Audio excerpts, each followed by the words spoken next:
So let's go to Darbuka, since it's this, like I mentioned, it's kind of related. And you can hold the flex drum like the Darbuka. Darbuka is an Arab drum, so it's used in Lebanon, in Iran, what we call Middle East, but they would say Arab nations. And this drum, even though it looks similar to the djembe, it's not related to the djembe. Djembe is wood, djembe is a mortar. This drum was traditionally clay. It goes all the way back to Egyptian culture. Clay drum with a lizard or fish skin head. Probably comes from a vessel, like something to put water in or something like that, pottery.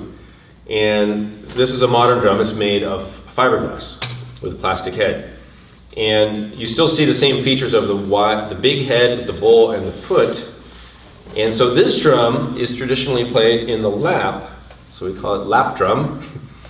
And you put it across your lap, facing towards your dominant side. Elbow rests on the foot and wrist on the top, on the bowl. So it's quite comfortable to hold this way. And there's many techniques you can play on the Darbuka. Also, these are sometimes called doombecks.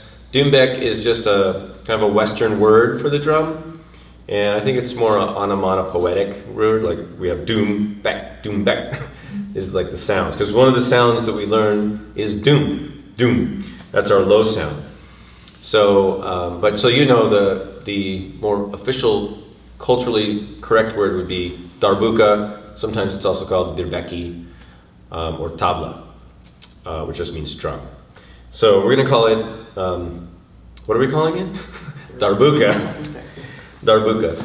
All right, so we have a doom sound, which is, it's like the open tone on the djembe or conga, but we're going to put our hand a little bit more on the drum, fingers flat, all together, and we're going to play it this way.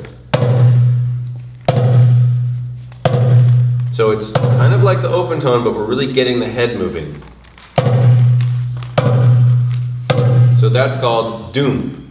That's the low sound. The high sound, we have tak, which is the edge. So fingertips on the edge. That's the last pad of the fingers. So doom and tak.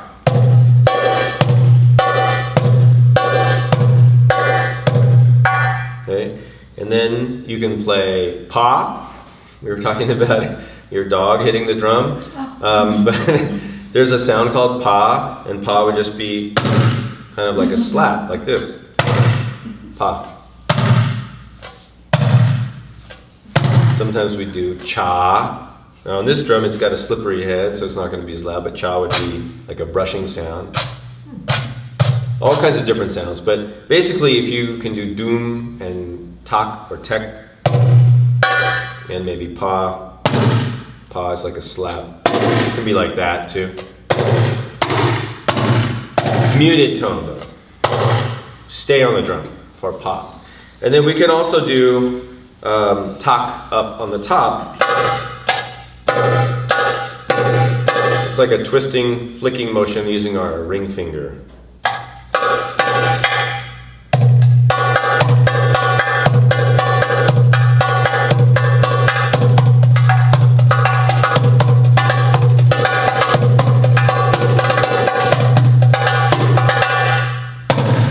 Now I'm a very novice Darbuka player, but that's the basics. So basically, you can just hold it and play with one hand, doom and tak, and have fun with that. And if you want to try putting the other hand in, you can. But that'll get you started with Darbuka. And if you want, you can adapt it or hold it differently. You can put it between your legs. That's fine. Not as traditional, but you could. For making music, it's fine. Right? So you could also have somebody play it with little sticks, very tiny sticks, or little mallets or something. But that's Darbuka. Really, really great, wonderful drum. A lot of sound out of a little drum. Okay, so that's Darbuka. Now, related, we're going to go back to the family of West African instruments. So we had the djembe, and now this drum is called Dune or Dunun. Either one, usually Dunun, D-U-N-U-N. And the Dune is a bass drum. It's got 2 heads, carved out of a log again. It's played with a djembe in the djembe ensemble, West African drumming ensembles. This is the small Dune. They get very big, maybe this high, this big around. There's families of graduated bass drums. They all went to school, they all graduated. There's different sizes. This one is a small drum, so it's higher pitched, but often they're very low pitched. Really great for grounding and providing the feeling of the music where it's resonating and people can feel it as well as hear it. So it's nice. Also low frequency, they're great for supporting the music from below, literally, low pitch. As I mentioned, this is a higher pitch drum, and so sometimes I'll play these with my hand,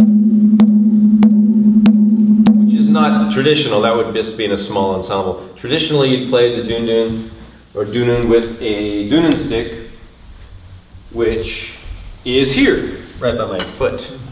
And you use a wooden stick. This is actually my signature Dune stick, but any large stick similar to this would work fine. So hold the stick like this, and I like to play the Dune with a little wrist twisting, almost like you're twisting a doorknob action, instead of this sort of action. But it's kind of a combination of the two, actually. So use a little bit of your fingers, keep it in the fulcrum here, between your thumb and your hand, kind of loose, and then you're just turning your wrist a little, and you may be using a little fingers, but it's kind of like you can just turn your wrist, keep it loose, and play the drum that way. And in a small room, of course, you don't need to use a lot of force. You'll get a lot of sound out of the Dune. By the way, the Dune and the djembe are outdoor instruments, as is the conga. Most of these drums are played outdoors, traditionally, so they're pretty loud when we bring them indoors, so it's just something to be aware of. So the Dune can be played that way. It can be played across. You can hold it and play it on your lap. A little more resonant. You can strap it on, wear a strap, and they are traditionally worn that way, hang down here by your waist. Play it that way. They can be attached to one another. It's often the case where you have one Dune, big one, and then 2 small ones that are attached to it. So you have a set of 3. So lots of different ways to play the Dune. And often we have a bell that's played with the Dune too, sometimes. It just depends on the application and the setting. So that's the Dune, play with the Dune stick. You can also use, for the kind of setting we're in, which is a smaller group indoors, you could use a mallet,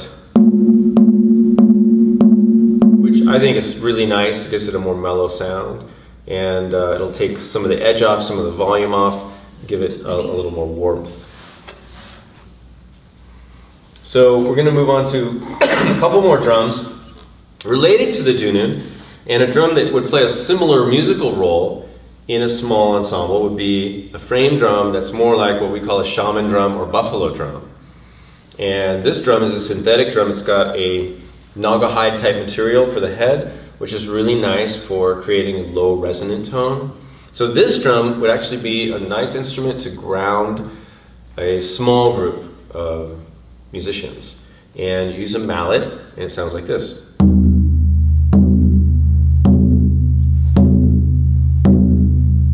And I really like to have this drum here, so I can hear the sound coming towards me. Now, later on, just experiment with this. Take the drum and you want to turn it so you are getting all the vibration off of it, and it's really a nice sound. Really, really warm. Or you could play it for a client this way.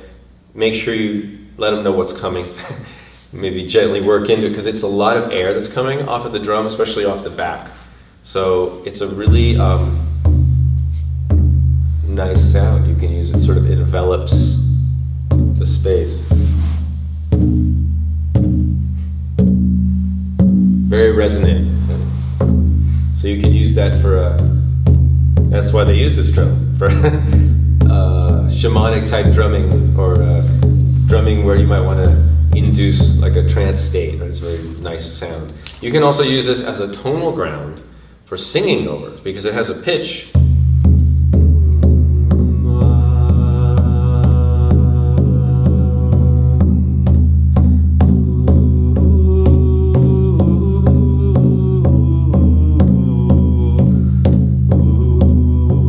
Right, something like that. You have your own accompaniment here.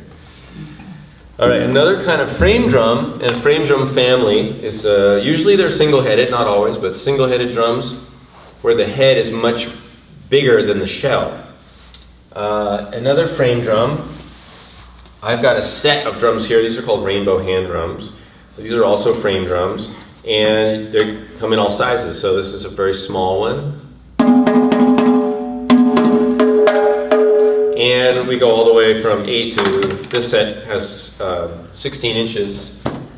So this would be a typical, what we call just frame drum or tar drum. The tar is just a simple drum like this, one hoop with a head, and sometimes they have notches cut here so you can hold it a little bit more easily.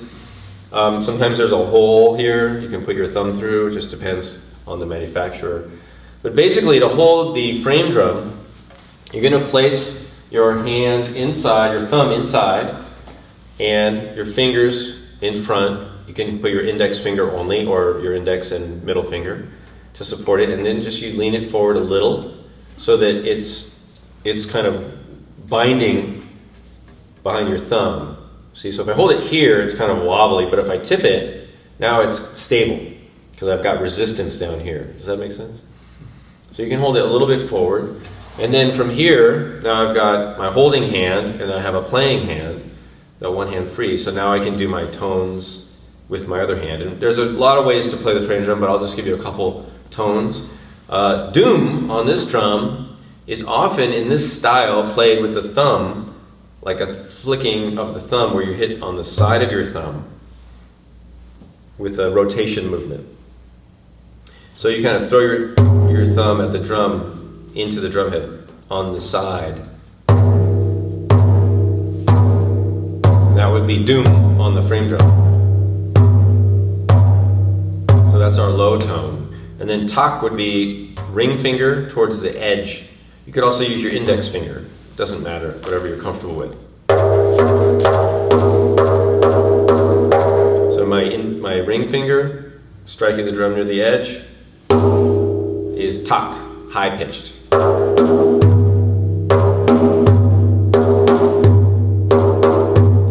Tak tak doom, tak tak doom.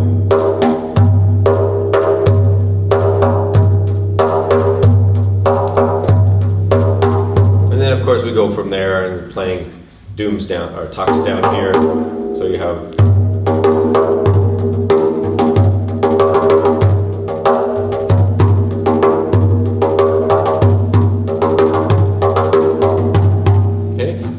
with a couple techniques, I mean, a really nice sound, right?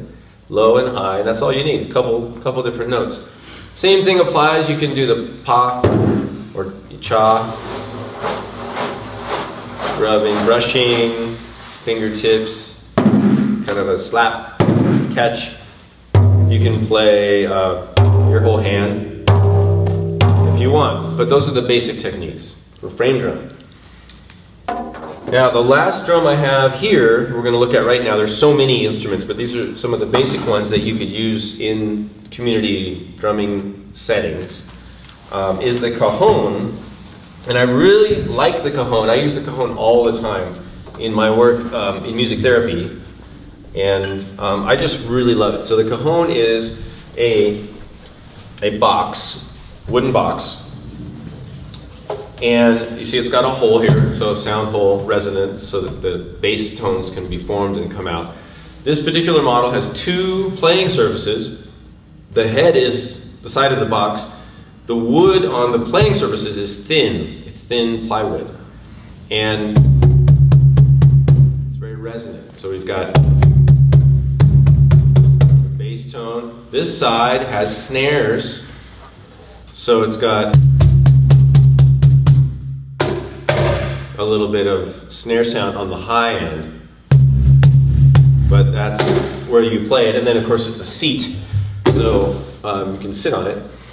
And I like to tip the drum back a little because it just makes the head a little more accessible to me. That's not necessarily traditional, but I'd rather tip the drum back a little instead of lean over a little bit because I like to not put a lot of strain on my low back. But you have to find a way that works for you. You don't want to ever be using a lot of muscle on your low back to play any instrument.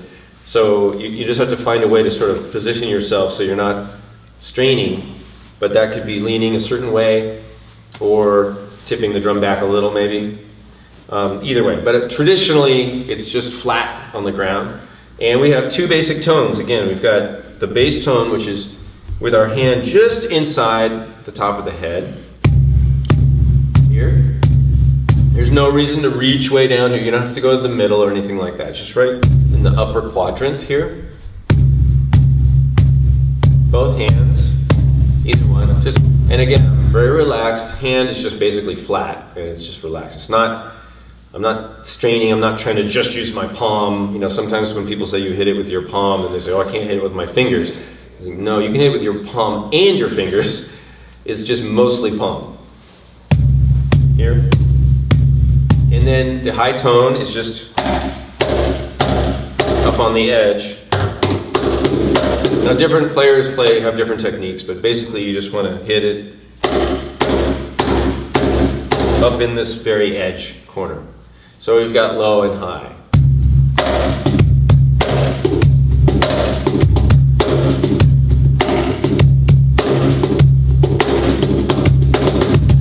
And you play all kinds of beats and everything. It's really nice.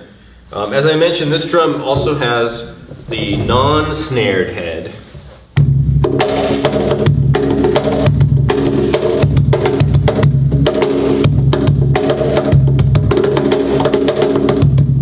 Now this sound would be what we think of more as the Peruvian style. Peruvian cajons don't have the snares.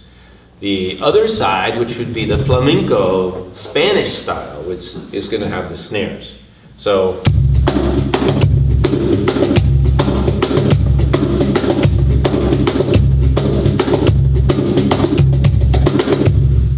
so a really great instrument, right? And we saw earlier, just in a small group, it's very effective for playing, grounding, providing the bass, but then I can go to the high sounds if I want to, you know, remove myself from that much presence, and I can do matching. I can kind of emulate a lot of different kinds of drums and instruments with this.